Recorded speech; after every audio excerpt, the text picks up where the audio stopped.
Hello, and welcome back to my Endless Space 2 guide, the guide for beginners, for people who have bought the game, haven't bought the game, want to learn how to play it, because there's not a lot out there, and I'm trying to help that. This is the final guide number 1, and guide number 13, and the topic is conquering, maintaining, and raising systems. I just want to apologize first off for anyone watching this in succession.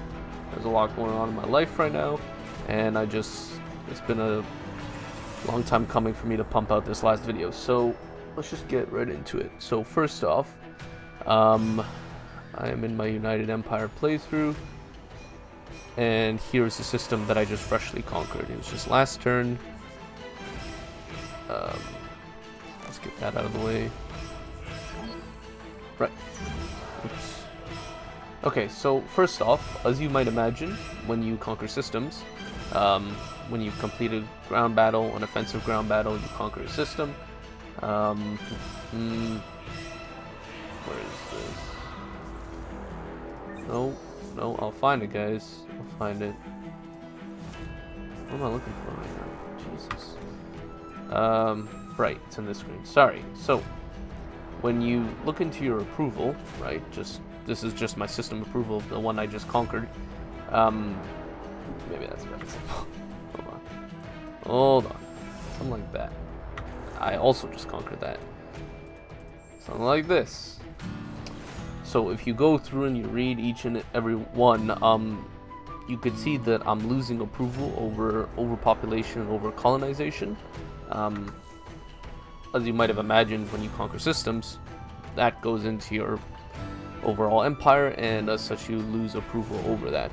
So I'd be careful about overexpanding too far, and that's why I kind of talk about raising a little bit, because you'll need to cut some losses as you go in order to maintain a good approval rating, because if you don't, bad stuff will happen. That happened in my Riftborn playthrough. It's just every turn systems are rebelling against you, and then you're changing government every turn, and it's just a mess. And for like 20 turns it was just repeated anarchy. So I'm trying to help you avoid that. So first off, you need a tech to do raising. I think it's, what is it? I think it's this one. There it is. So it's called Vacate System. It's right here. It's on the 3rd level of the economy, at the very top. It's called Vacate System. Essentially, you raise it. You just take everything that was there and you create a colony ship that you could resettle somewhere if you please, or you can just sell it if you want to just get rid of it to mitigate the approval loss. You cannot immediately raise the system as soon as you conquer it. It takes time. And that time is seen here by this ring. Let me unguard. So you could see it here in this ring, this little bit. Once it encompasses the whole system, then it's under your control fully. Until then, it will be considered mutinous, or I guess the mutinous wears off, but they'll still be very unhappy. You can see there, minus 53 approval from ownership. You can see that at the very bottom, because they're not technically under my control yet. So that's just about 50%. Where is that? And right here is where you see the actual figure. It shows how much you gain per turn. It shows the progress, 52%, just over half. So it does take time. So when you're rapidly expanding, you have to be careful not to expand too far before you can raise the previous systems that you don't need.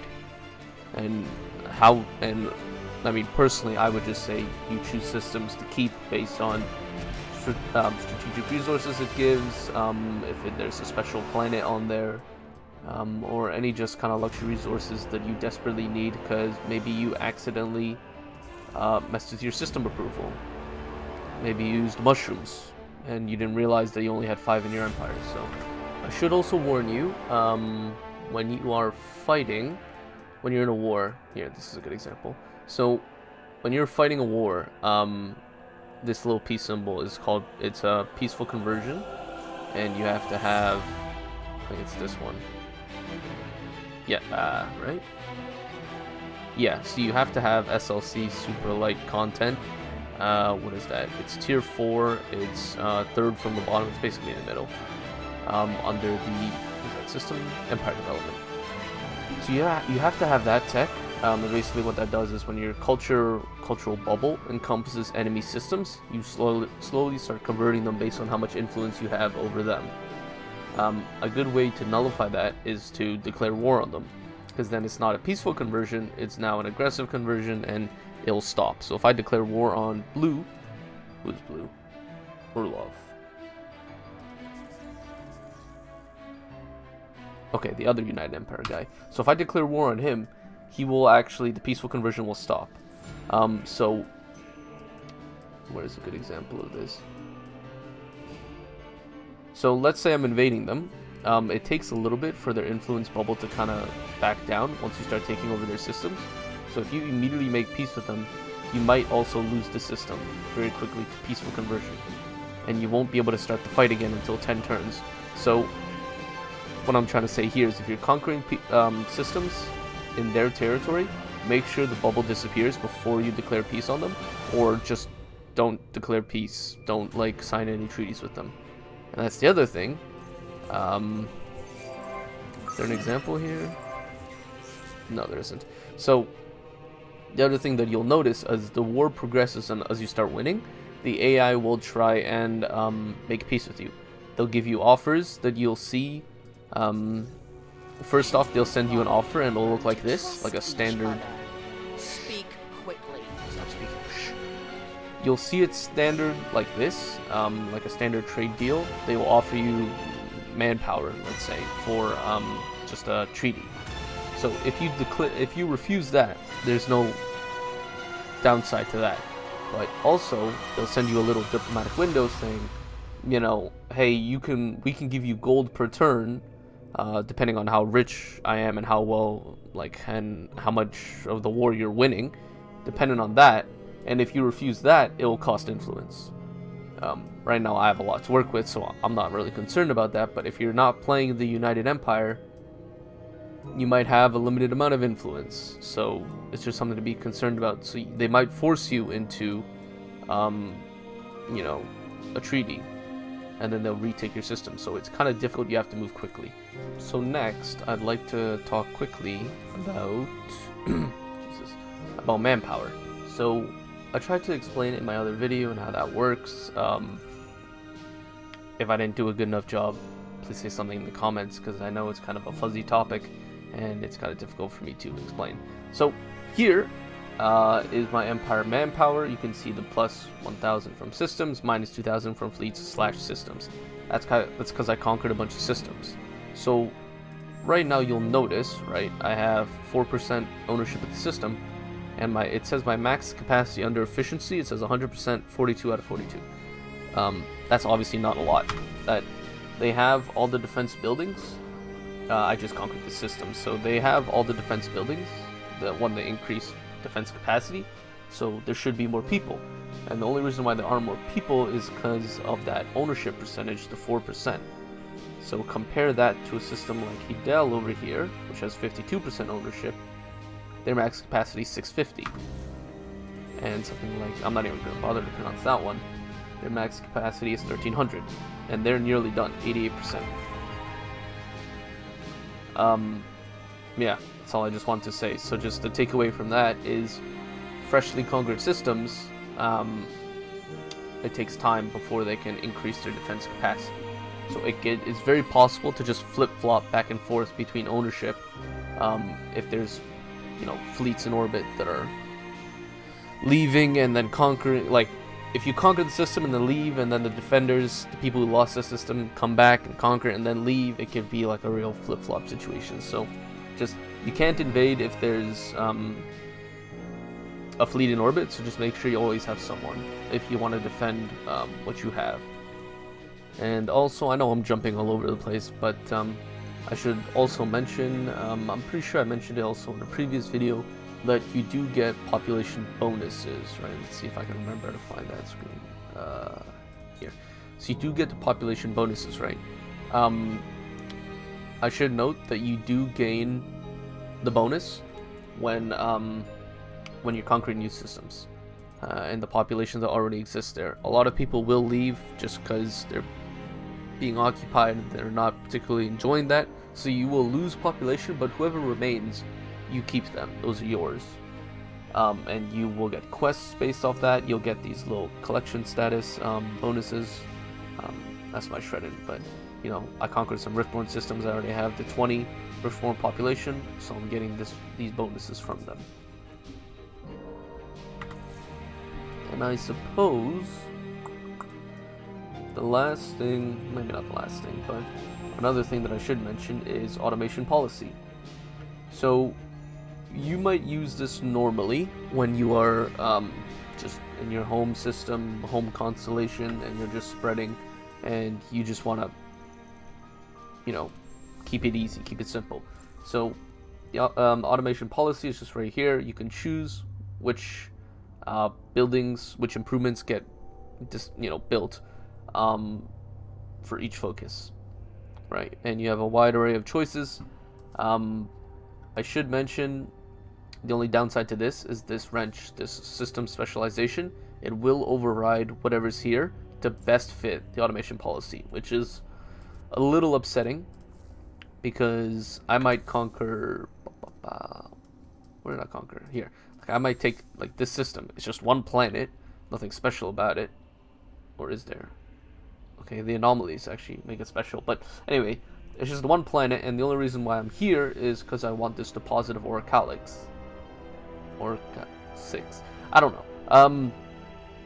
And right now, if I have automation policy, if I set it to science, let's say, it will override this slag and sludge center, and I will lose the +1 Orichalix, or whatever, you get what I'm saying. I'll lose the deposit there. Or it won't be as efficient. So, you know, if you want to diminish headaches, then I understand, use the automation policy, but try to avoid it if it's a special system. If it's just something to supplement the empire, you just want more science, that's why you took the system, it's got no resources, luxury resources on it that you need or any strategic, then go for it, set the automation to science and just let it do its thing. And I suppose the last thing to really talk about would be just general strategy. This part obviously is just taken from my personal preference, and it's how I suggest that you go about conquering the galaxy. I mean, throughout the course of this guide I've been saying, you know, stay cautious, and obviously you need to, but I find that when you want to invade an enemy, take over their systems, you need to do it kind of like a blitz. You have to have multiple fleets set up, you know, that are as good as they can be. This one has taken some hits, plus I upgraded fleet capacity, and you need to just sweep. Like, this was all enemy controlled. You just gotta establish a beachhead and just quickly sweep in and just conquer as many systems as you can, push back their influence bubble, or they're gonna start passively controlling my systems, which is one. The only thing to be concerned there is you need to have the approval to sustain that, and once you get kind of later in the game, you will get the buildings and, you know, the system improvements to support that. So just make sure that you have those. Another thing to be careful about is the manpower. It's not a huge concern because generally, if your system is being sieged after you just took it, it's gonna lose no matter what. So the manpower concern is not huge. It's just mainly for the fleet replenishment. But if you took my suggestion, I wonder if I have one of those guys set up. I don't think I have on this playthrough. But if you took my previous suggestion, where you have just a fleet dedicated for invasions, then that really shouldn't be a huge problem. Just the main thing I would say is approval. Just be very careful, because you will get stuck in this endless loop with systems rebelling and changing government, and then rebelling and changing government, and then you cycle through each government type like 3 or 4 times until finally everyone's not upset with you, you know. And you could use manpower potentially to slow that down. If someone's rebelling against you, you can oppress them with manpower, but then they come back even more pissed off, so it's kind of like a band-aid solution. It's only if you have like supermarkets on the way and you want to keep them passive for just a couple more turns. So congratulations, you've survived. This is the end. This is the final guide. I'm not saying you're the most advanced player in the world now, but you know, you should be able to take down some good AI and, you know, even try your hand on multiplayer, I would say. Even though multiplayer is kind of difficult to get set up, it's, you know, it's best to do it with friends, and even then, yeah. So, good luck, everyone. I hope you enjoyed the guides. Maybe not enjoyed them, but I hope they were informative enough, so you maybe understand something.